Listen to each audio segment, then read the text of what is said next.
Memeras jeruk. Ada sebuah cerita tentang seorang yang sangat kuat yang bermain di sebuah sirkus keliling. Dia selalu menunjukkan kekuatan ototnya. Dia mengangkat beban yang sangat kuat dan dia menunjukkan kekuatannya dengan berbagai acara. Ketika dia mengakhiri pertunjukan, maka dia selalu membawa sebuah jeruk dan kemudian dia memeras sekeras-kerasnya sampai tetes yang terakhir. Lalu dia menantang penonton untuk maju ke panggung.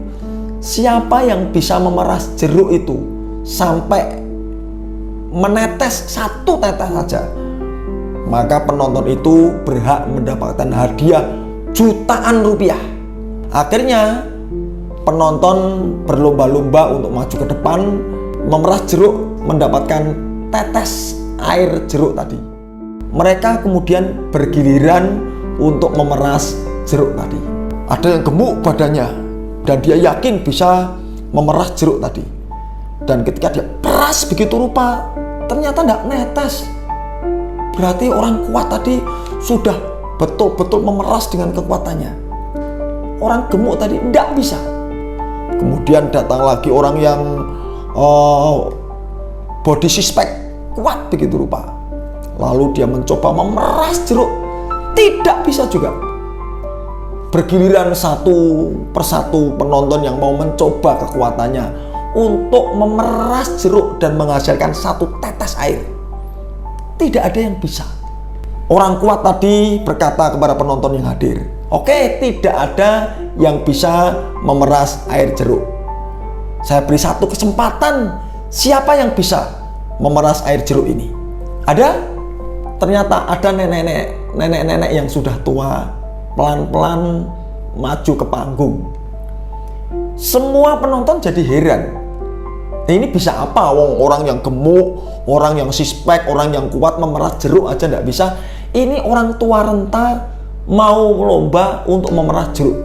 Semua menyaksikan kemampuan dari sang nenek tua renta tadi. Tapi nenek itu tidak peduli. Maka diambilnya jeruk tadi, lalu dia dengan pelan-pelan tidak menggenggam dan memerasnya, tapi pelan-pelan dia menyisir dari ujung ke ujung.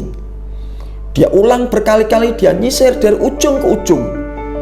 Kemudian dari kirinya menyisir lagi dengan kukunya, dengan pelan-pelan dia sisir lagi sampai berkumpul di satu titik. Dan kemudian ketika sudah sampai ke ujung, dia memeras jeruk itu dan jeruk itu meneteskan air. Seluruh penonton bersorak. Ibu tua renta ini memenangkan pertandingan memeras jeruk. Orang kuat tadi bertanya kepada ibu, "Bu, kok bisa ibu mendapatkan ide yang begitu cemerlang dan akhirnya memenangkan pertandingan memeras jeruk ini? Seumur hidup saya, selama saya memberikan tantangan untuk memeras jeruk, belum ada yang mampu. Tetapi ternyata ibu mampu. Alasannya kenapa, Bu?"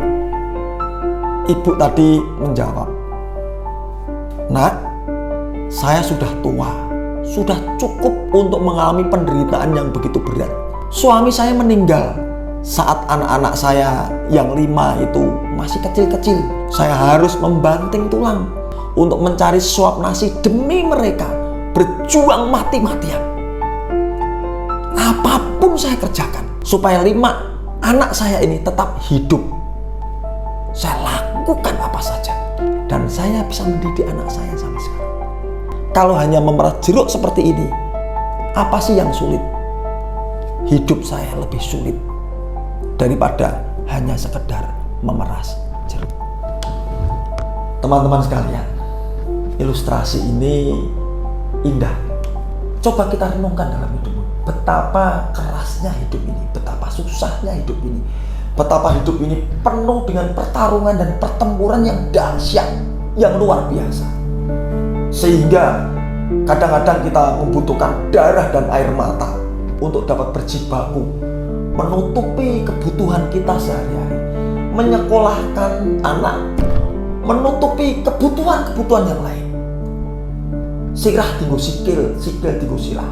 Apapun kita kerjakan hanya untuk survive, untuk hidup. Berat. Maka hari ini apresiasi saya adalah kepada orang-orang petarung-petarung sejati yang tidak lekang oleh panas, tidak lapuk oleh hujan, berjuang demi keluarganya, berjuang demi sesuap nasi, berjuang demi kehidupan ini. Itulah orang-orang hebat yang sebenarnya. Saya tidak terpukau dengan superhero yang dahsyat, yang luar biasa, atau cerita-cerita tentang keberhasilan seseorang, atau cerita-cerita tentang orang yang mengubah dunia ini.